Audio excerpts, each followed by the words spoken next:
All right, and we are now recording. So, thank you all again for being here tonight. I am very excited to have our speaker with us, joining us from Richmond and the St. John's Church Foundation in Richmond. So, he's going to be telling us all about it tonight. But Stephen Wilson is the executive director at St. John's Church Foundation, a nonprofit established in 1938, whose mission is to spark the global appreciation and understanding for Patrick Henry and the Give Me Liberty, Give Me Death speech. Um, so it had a setting, it was the one that set America on its path to liberty for all and ignited the public's interest in preserving a historic site where it happened.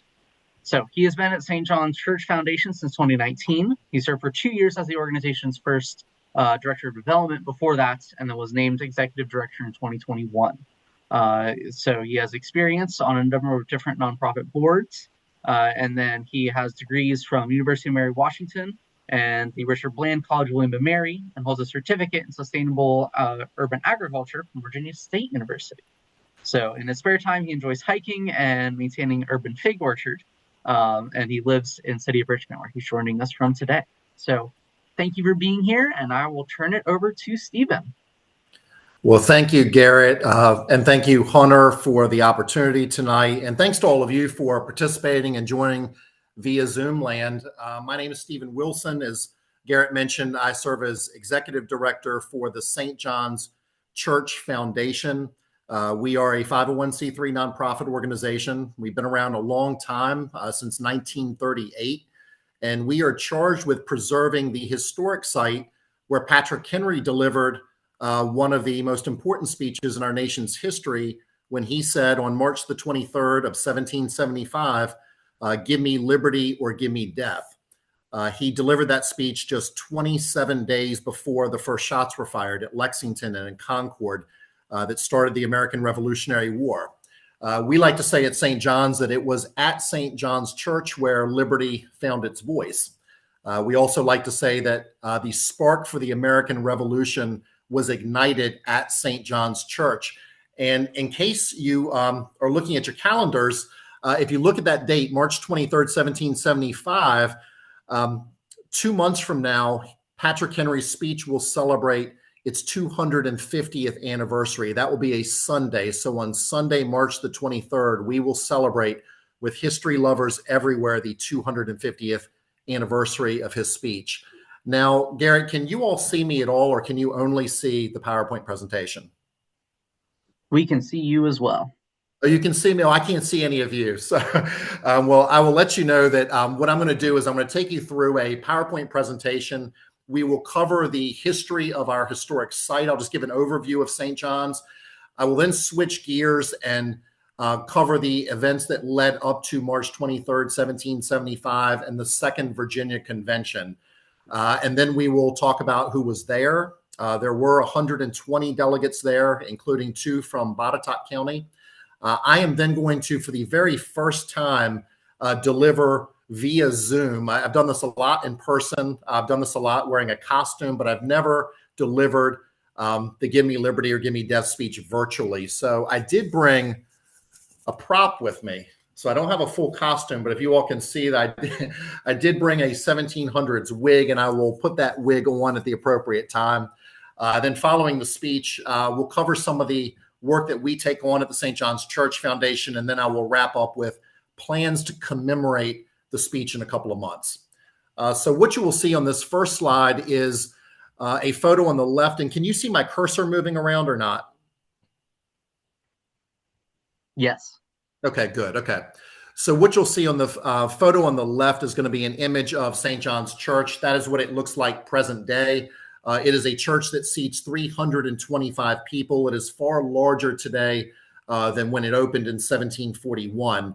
The images that you will see on the right-hand side of the slide are going to be images of some of our actors. Among other things, we produce live theater reenactments featuring 9 professional actors and, of course, the 1700s costumes, and they will bring to life the arguments and the debates that occurred on March 23rd, 1775, which culminated with Patrick Henry's Give Me Liberty or Give Me Death speech. I chose this photo here on the top right because that is a family that was visiting from Germany. We receive about 40, or between 35 and 40,000 visitors per year. About half of those come from outside of a 1 hour's drive to our historic site. So visitors will come from across the state of Virginia, across the country, and even international visitors, including this family that was visiting from Germany. I think this was taken in the summer of 2023. Here you see on the second slide a good overhead shot of St. John's Church. Now, you'll see I'm going to go north to south, but on the northern tip of the church is going to be your bell tower. That was installed in 1829. It's not original to the church, but it's old. Just behind that bell tower, and if you follow my cursor, you will see this large section of seating. This was an addition that was put on the church in 1772, 3 years before Patrick Henry delivered his speech. So the church was enlarged quite dramatically just a few years before the speech was given. And past it, going east to west with the door over here, is the original church. And this was all that was there in 1741. So this would have been a very modest, very simple rectangular barn-like structure when it opened its doors. And then just past it, it's hard to see, but there is a south-facing addition that was installed in 1905. So you've got, a church today that's fairly large. It is the oldest church in Richmond, but in 1741, it was a very simple, very plain rectangular barn-like structure. And as a frame of reference, St. John's opened its doors in 1741. It was in colonial times referred to as the Henrico Parish. It was part of the Church of England, or the Anglican Church. Richmond was founded in 1737. So St. John's origins go back to the very founding of Richmond. And the only thing that I can think of that is older than St. John's in the city of Richmond would be the Poe Museum, or what is referred to as the Old Stone House, which dates to either, I think, 1738 or 1739. What you'll see on this slide is the oldest public cemetery in the city of Richmond. It is the permanent home to folks like George Wythe, one of the signers of the Declaration of Independence, as well as the birth mother of Edgar Allan Poe, who is Eliza Poe. These are actually grave markers, not gravestones. They are not original gravestones, but these would have been markers. I believe both were installed in the 1920s. For those of you who are familiar with Eliza Poe, you will know that she is a famous actress. She died in early 1811, about 3 weeks before the very famous Richmond Theater fire. And had she not died in her 20s of tuberculosis, she would have most certainly been at the Richmond Theater the night of the fire when over 70 people died. What you will see in this slide, and again, follow my cursor, is going to be the oldest gravestone, not only in the St. John's churchyard, but in the city of Richmond. It dates to 1751. Now, if you follow my cursor, just to the right of this historical interpreter will be the gravestone of a gentleman by the name of Lieutenant Colonel Edward Carrington. We like to tell his story because on the day that Patrick Henry delivered his speech, Carrington was at St. John's Church, but he was not a delegate, so he was not inside the church, but he stood roughly where this gravestone is, looking through this window, if you can see where my cursor is now, listening through an open window to Patrick Henry's speech. And he was so moved by Patrick Henry's words that he declared to those standing around him that he wanted to be buried in the very spot where he stood. And there is his gravestone.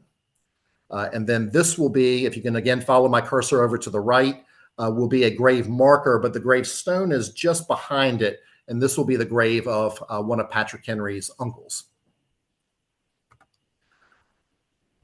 Some statistics about the churchyard. There are approximately 3,500 people buried in the churchyard. And a question I always ask when I'm delivering these presentations in person, I will always ask by show of hands who's been to St. John's Church. I can't see your responses, but I'm going to assume that at least some of you have been to our historic site in the past.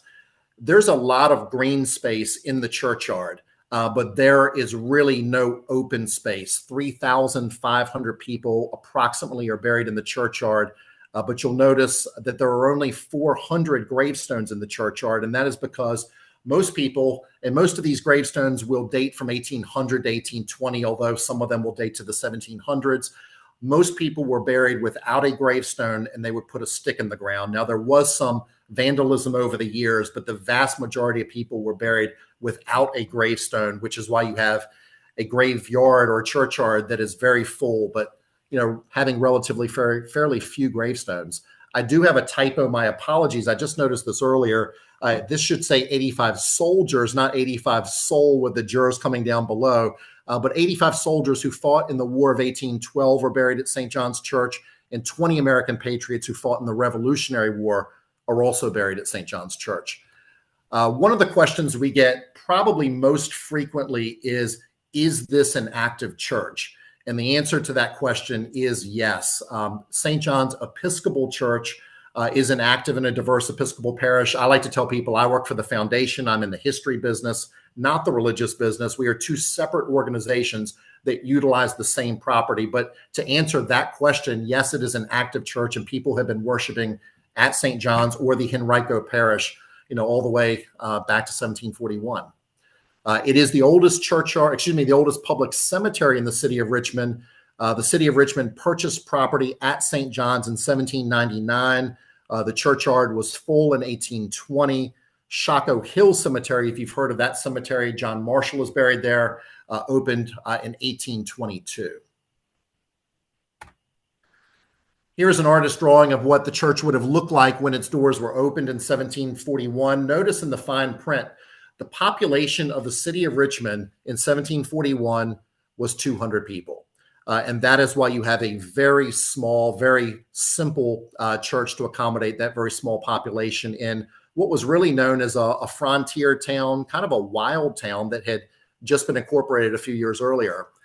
Now, just above this front door, this door will be facing west, is going to be the original bell. The original bell. This bell is no longer in existence. There will be a bell tower facing north that was installed in 1829. But those of you who have traveled to Richmond and have visited the Virginia Museum of History and Culture, what was formerly known as the Virginia Historical Society, may have seen this bell because it is part of their permanent exhibit. And you can see it today. Now, this is an artist's drawing of what the church would have looked like when Patrick Henry delivered a speech. It's hard to tell, but if you recall from that drone shot, follow my cursor, this is the addition that was put on in 1772, facing north, that caused the building to be shaped like a T. And it's important because this building, although it's hard to tell in this image, becomes the largest building in the colony of Virginia west of Williamsburg. This building is now going to be large enough to accommodate all of the delegates who came to St. John's for the Second Virginia Convention just 3 years later. And at this time, the population of Richmond is 600. So it's still very small, but it has tripled since the founding of the city. For those of you who have not visited our site, here are some interior images of the church. The photo on the left is going to be that of a sounding board. This is original. It's one of the only things that is original in the church. This sounding board, which is essentially a speaker system for colonial times, is generally regarded as the finest specimen in the colony of Virginia, in the state of Virginia. This was completely repaired and rehabbed about 10 years ago at a cost to the foundation of over $100,000. So for those of you who are familiar with historic preservation work, it is very, very expensive. The photo on the right is that of a postcard that dates to the 1940s. And don't mind the red coloring. If you disregard that, this is essentially what the church looks like present day.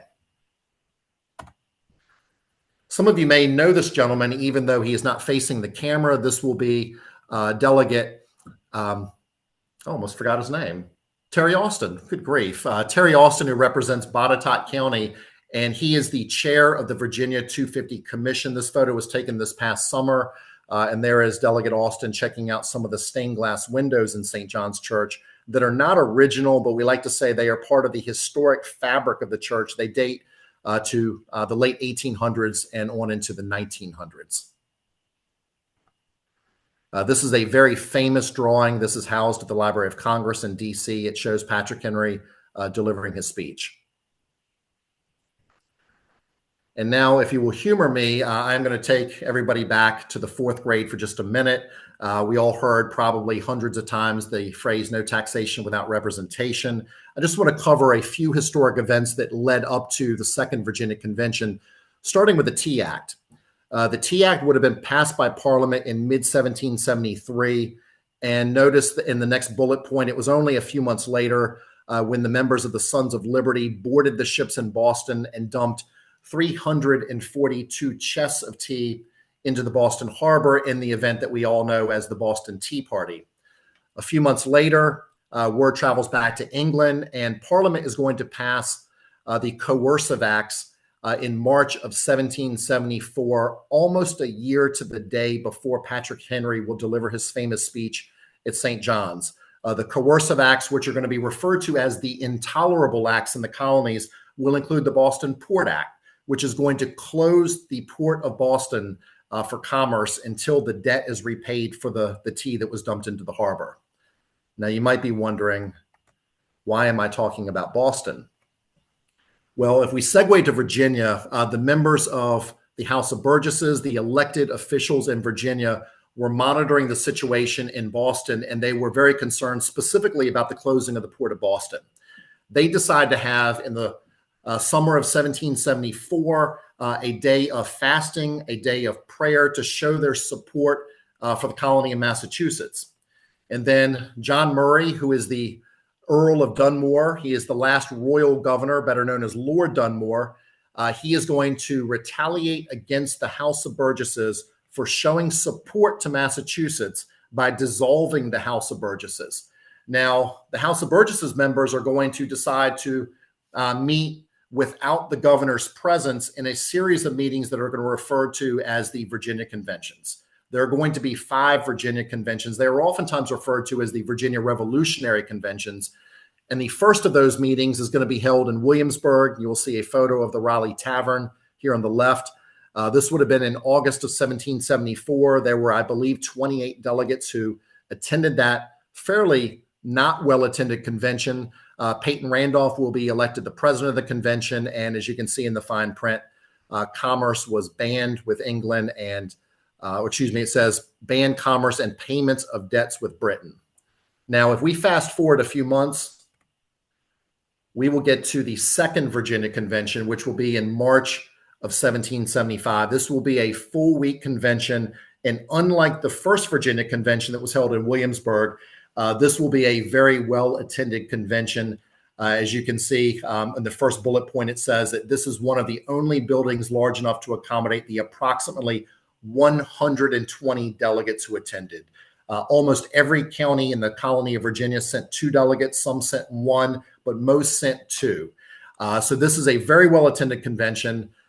Interestingly, another reason why the convention was held at St. John's Church is because the reverend, or the rector of the church, the Reverend Miles Selden, who is referred to as the Patriot Parson, is sympathetic to the delegates' cause. So he allows these delegates to come to St. John's to meet. The building is large enough to accommodate them. And St. John's, as you can see in the third bullet point, will provide 50 miles of distance from Williamsburg and the Redcoats in case they are sent in.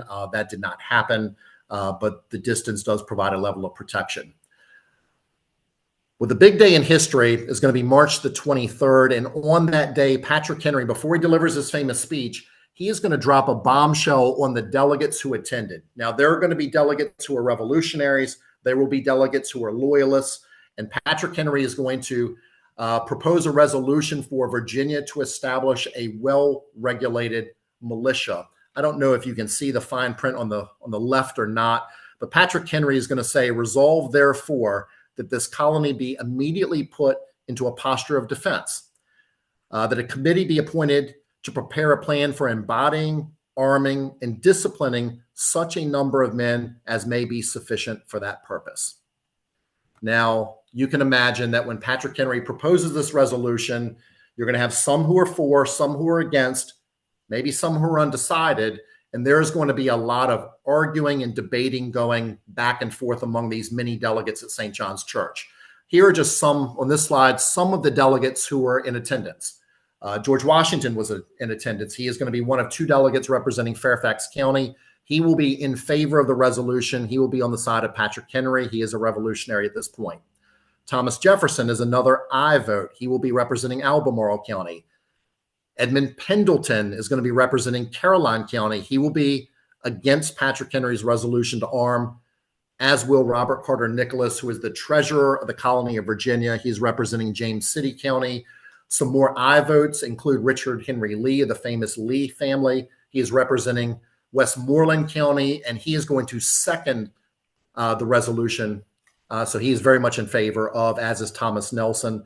Benjamin Harrison, he is a no vote. He's representing Charles City County. Richard Bland is an aye. And I don't know if you can see this in the fine print, but you have probably never heard of John Tabb. He will be one of 2 delegates representing Amelia County, just west of Richmond.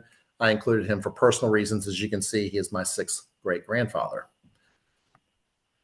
Botetourt County had 2 delegates at the convention. Now, I'm not a Botetourt expert. I'm going to leave that to Garrett and to Hunter. But Botetourt County had Andrew Lewis and John Bowyer at the convention. Andrew Lewis served as a major in the French and Indian War. He was commissioned brigadier general by Congress in 1776. As you can see, John Bowyer served in the militia and commanded troops during Benedict Arnold's invasion in 1751. And then I'm going to read this in a letter to Bowyer and Lewis that was published in 1775 in the Virginia Gazette. The freeholders of Botetourt wrote, "The subjects of Britain are one, and when the honest man of Boston, who has broke no law, has his property wrested from him, the hunter on the Allegheny must take the alarm, and as a freeman of America, he will fly to his representatives and thus instruct them. Gentlemen, my gun, my tomahawk, my life, I desire you to tender to the honor of my king and my country, but my liberty." Here is, it's hard to see because the print is pretty small, but this is a comprehensive list of all of the delegates who were in attendance during the Second Virginia Convention. And I'm happy to, I know this is being recorded, but if anybody wants a hard copy or at least a hard digital copy of this presentation, I'm happy to send it to you. All right, I am for a moment going to stop sharing this presentation so that you can see only me and not the PowerPoint. Can everybody see me okay? Garrett, can you see me? I'm going to take, okay, I'm going to take that as a yes. Thank you. All right, well, this is the part where for the first time ever, I will deliver at least some of, maybe all, if I get a wild hair, the give me liberty or give me death speech. So Patrick Henry is going to propose this resolution to arm. And then there's going to be arguments and debates, both for and against. Now, I'm going to paraphrase, but imagine a delegate standing up and saying, and I'm with Henry, we need to establish a militia. We need to prepare the colony into a state of defense. And then you're going to have a delegate on the other side, a loyalist, someone like Edmund Pendleton, who will stand up and say, essentially, Henry is out of his mind. He has pushed this measure too far. He is still our king. This is treason. And so there's going to be these arguments and debates, and then Patrick Henry will eventually stand up and he will call to the president of the convention, Peyton Randolph, and Peyton Randolph will say, the delegate from Hanover County, Mr. Patrick Henry, the floor is yours.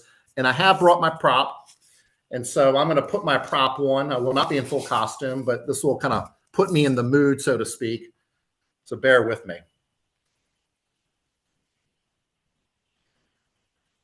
All right, I don't have a mirror, but I assume that looks okay. All right, I see you laughing, Hunter. All right, here we go.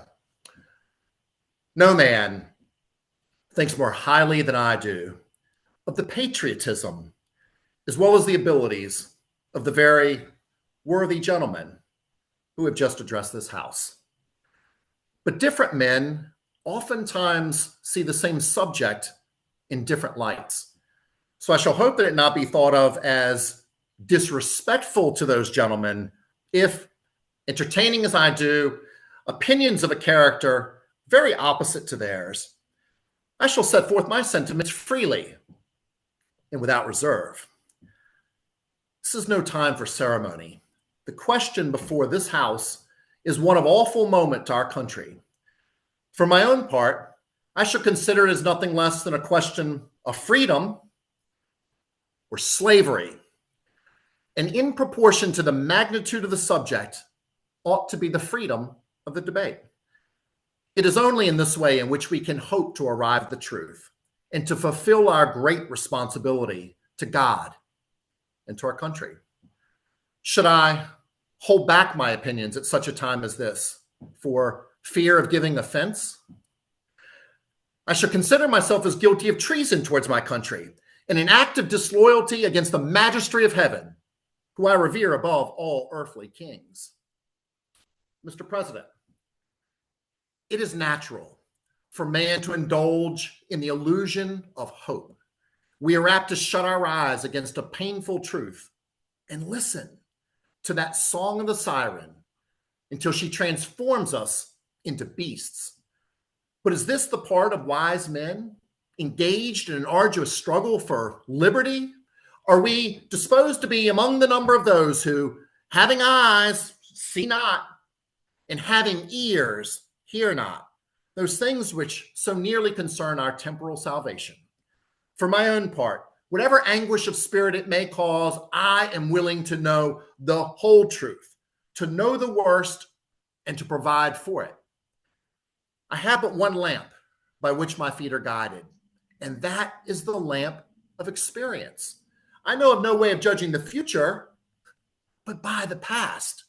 And judging by the past, I shall know what there has been within the conduct of the British ministry within the last 10 years that justify these hopes with which men solace themselves and this house. Could it be that insidious smile by which our petitions have been so lately received? Trust it not. It shall prove a snare unto your feet. Suffer not yourselves to be betrayed with a kiss. Ask yourselves how this gracious reception comports with these warlike preparations which cover our waters and darken our lands. Are fleets and armies necessary for a work of love and reconciliation? Have we shown ourselves so unwilling to be reconciled that force must be called in to win back our love?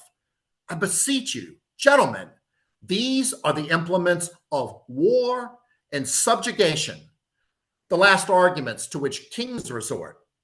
And I ask you, gentlemen, what means this martial array if its purpose not to be to force us into submission?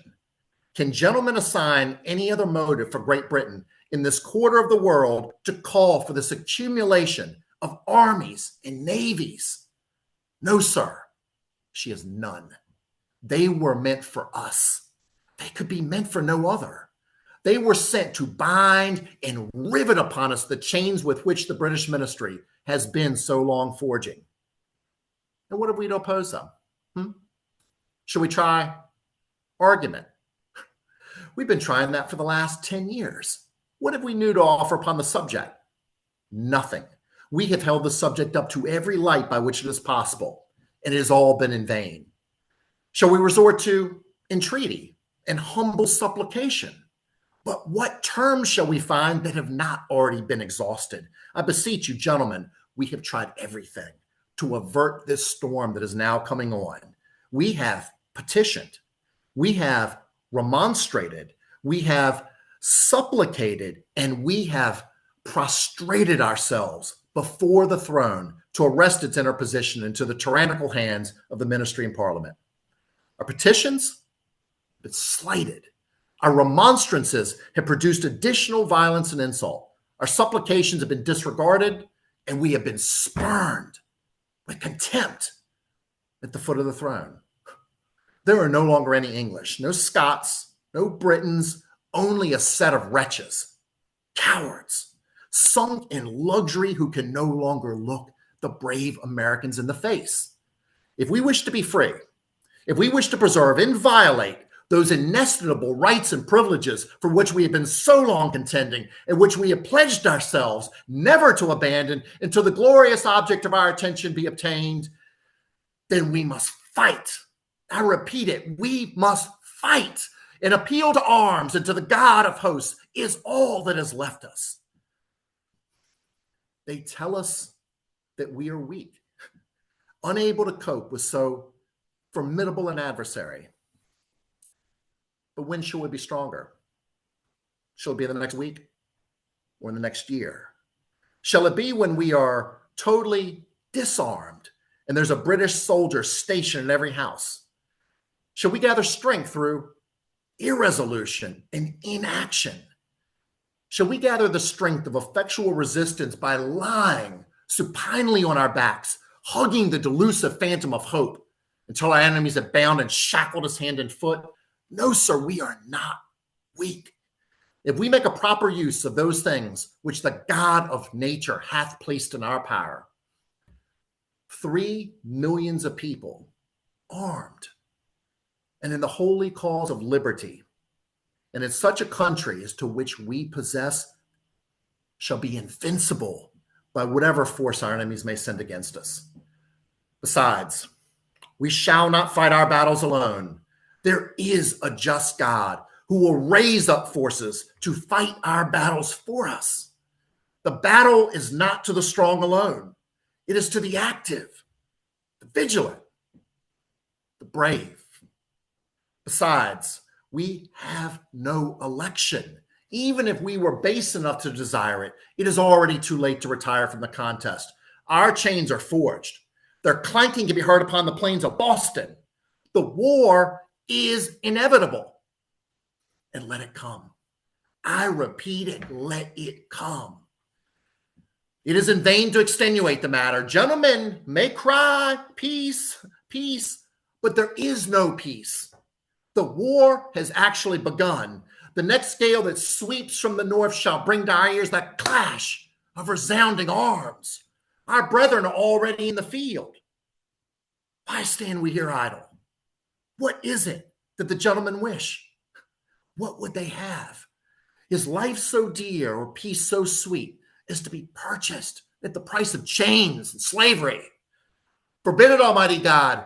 I know not what course others may take, but as for me, give me liberty or give me death. Whew. And now the wig comes off. My hair for the rest of this presentation will, I'm sure, be very messed up. And everyone is muted, so I don't get the standing ovation, but that is okay because, thank you, Hunter, I see you. Because on March the 23rd of 1775, there is a hushed silence, as all you are, you're all muted, a hushed silence that came over St. John's Church because people were trying to process this very big and heavy and serious speech that they just heard. Now, some people in the room were convinced, obviously. Edmund Pendleton, he's a loyalist. He's going to be a no vote. Thomas Nelson and others, they're going to be yes votes. We know that. But there are some in the room who could have been undecided. And so there is a voice vote that was cast, and the resolution is going to pass, but it's going to pass very narrowly by just 4 or 5 votes. So Henry was able to persuade just enough people so that the resolution passes. Now, I'm going to go back into my shared screen, so just bear with me here. Okay, we're on the right slide. So the importance of Patrick Henry's speech, well, it becomes a rallying cry among the colonies, but also by the time those shots were fired at Lexington and in Concord, word had spread to Massachusetts that Virginia, the largest colony in population, the largest colony in area, we all know this, the largest colony in wealth, had passed a resolution to arm. So this will be, if there is an armed conflict, it will not be a regional conflict that is restricted to New England. Virginia will be on the side of revolution. Here are some images of Give Me Liberty or Give Me Death. These were taken from around the world. The photo on the top is going to be from Tiananmen Square during the protests in 1989. The photo, if you follow my cursor, down at the bottom is going to be taken in Myanmar. Rebels post a liberty or death sign. Some additional images. The photo on the left is going to be taken from the Tiananmen Memorial in Boston. This was taken in 2022 during protests against China's zero COVID policy. The photo on the right, and if you follow my cursor, you'll see liberty or death, would have been taken in Jenin, a Palestinian refugee camp in the West Bank. This was about 20 years ago. The mission of our organization, we are, as I mentioned earlier, a nonprofit, a 501c3. It is focused in education and historic preservation. We have a very narrow and defined mission. We spread awareness about the importance of Patrick Henry's speech through programs, and we raise money to preserve the historic site where that speech was delivered back in 1775. We are a significant tourist attraction. Breaking news, this is not public knowledge just yet, I do not believe, but St. John's will be on the cover of Virginia Tourism's 2025 Virginia Travel Guide. There will actually be 3 rotating covers, and we are going to be the first and the only historic site that will make the cover of the 2025 official Virginia Tourism Travel Guide. And as I mentioned, I think at the beginning of this presentation, we are a significant tourism driver with between 35 and 40,000 annual visitors to our site. This is our signature program, our Liberty or Death reenactment, where you will actually see 9 professional actors in the 1700s costumes arguing and debating Patrick Henry's resolution to arm. It, of course, culminates with the immortal speech delivered on March 23rd of 1775. Here are some additional images of our Liberty or Death reenactment. I'm going to point to this image on the left.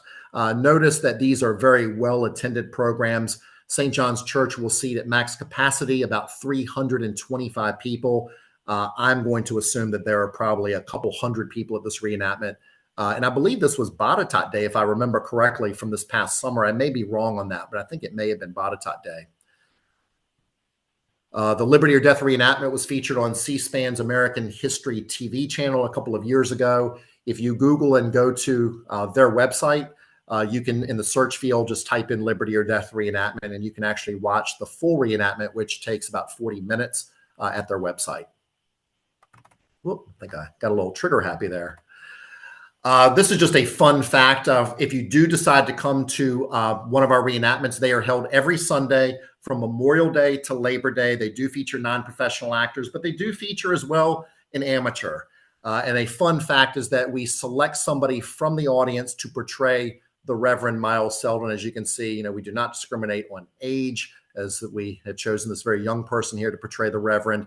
And I've included the Virginia 250 Commission logo because, as you can see here on the left, Virginia 250 Commission Chair Delegate Terry Austin from Botetourt this past summer actually portrayed Reverend Selden, and I believe he made his acting debut that day. We have in the Richmond area a program that we call Give Me History. We offer free reenactments to 4th grade students at Title I schools. This is a grant-driven program. This program will serve approximately 3,000 4th grade students every single year at absolutely no cost to the schools or to the students or to the teachers or the parents. We have a speaker series, which brings in, I'm sure you will recognize at least some of these people. The 66th governor of Virginia a couple of years ago, Doug Wilder, was one of our speakers. As you can see here, the 67th governor of Virginia and former United States Senator George Allen was one of our speakers last year. Well, actually 2023, excuse me. And this was our speaker lineup in 2024, which included the CEO of the Jamestown Yorktown Foundation, Christy Coleman, and various historians, including John Kukla. Perhaps some of you have read his book on Patrick Henry, titled Patrick Henry, Champion of Liberty, which is extremely well researched. We have naturalization ceremonies at St. John's. We've done a few of these. The last one a couple of years ago welcomed approximately 50 new citizens to our country.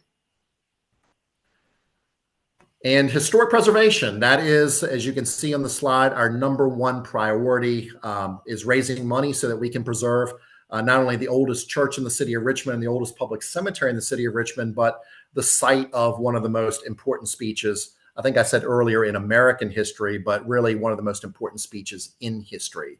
And then what you will see on this slide are photos of members of one of our partners, the Daughters of the American Revolution, cleaning gravestones.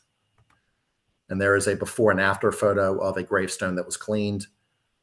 We mainly use water. There is a environmentally friendly chemical called D2 that is oftentimes used, but we find that water does the trick just fine. This is our big historic preservation campaign. We have almost got this fully funded. We are raising $500,000. We've already raised about $450,000 of the $500,000. Most of the funds will go towards stained glass window repair. And if you are familiar with stained glass window repair, you will know it's really expensive. These windows are huge. They are heavy. They take months to repair. And most of the monies that we are raising are going to repair the stained glass windows, but some of the funds are going to be going to repair about 70 gravestones of the 400 in the cemetery. This photo on the right is a stained glass window that was repaired just a few months ago, and you can see in the fine print at a cost of about $40,000. And if you were gasping, just know that some of the larger windows will actually cost over $100,000 to repair. So it's really, really expensive work. All right, well, we're going to wrap this up. I got 7:45, so I want to be mindful of time. The 250th anniversary is coming up in just a couple of months. It will be on a Sunday. It will be on March the 23rd. And we've got some exciting things to announce. This is a slide showing Governor Youngkin announcing an honorary leadership council, which will consist of all past living governors in the state of Virginia. We expect many of these people, past governors, to attend the 250th anniversary in a couple of months. We expect, and there she is, the honorary VA 250 chair, Carly Fiorina, to be in attendance, the executive director, and if you can follow my cursor, Cheryl Wilson, to be in attendance, and many other dignitaries. This is what the weekend's going to look like. On Sunday, March the 23rd, we are going to offer 3 Liberty or Death reenactments. They will be at 1:30, at 3:30, and 5:30. Now, the bad news is that the 1:30 and the 3:30 reenactments are already sold out. The 5:30 reenactment does have some tickets still available, not many. There will be a musical performance featuring an organist that will precede each reenactment. The good news is that anybody in the world can watch the 1:30 p.m. reenactment because it will be live streamed for free by our planning partner, our friends at the Virginia 250 Commission. You would go to their website, va250.org. Just go to the main homepage and you can watch the reenactment. The 1:30 p.m. reenactment will be introduced by a celebrity. Stay tuned a few seconds for breaking news. Portraying the Reverend Miles Selden in the 3 reenactments will include, and perhaps you will know some of these names, Dr. Ed Ayers is past president of the University of Richmond. I mentioned Dr. John Kukla earlier. He is a Patrick Henry historian and wrote Patrick Henry, Champion of Liberty. And I have somehow unearthed a Reverend Selden descendant from Alabama. I think he's either the 5th or the 6th great grandson of the actual Reverend Selden. So that's pretty cool. And there will be pop-up Liberty or Death speeches that will be performed all throughout Richmond over the anniversary weekend. But here's the big breaking news. This will be our little secret. Please don't go posting this on social media. This will be announced, I believe, on January the 15th. But our celebrity will be this gentleman here. Of course, you may know him. He is the PBS filmmaker, Ken Burns. And he has and this is public knowledge, he has a film or a miniseries that will be coming out next year. It's going to debut in September of 2025. It will be 6 parts. It will be 12 hours, and it will be called The American Revolution. So he will be providing introductory remarks at our 1:30 reenactment. He will be sitting next to Patrick Henry. He will be providing the weight of the day so that the audience, including the folks who are going to be watching this online, will really feel the importance of the day. And of course, he'll be plugging his miniseries as well. And I believe I've got one slide left. How can you support the work that we do? Well, you can go to va250.org and watch that reenactment. You can go to our website, click a button, start getting our e-news. And as any nonprofit will tell you, if you like what you hear, be generous. But I want to make sure that I throw in a plug for the Salem Museum. Make a gift to the Salem Museum by visiting salemmuseum.org. And if you'd like to make a gift to support our work, that would be wonderful. And I'm going to stop sharing now.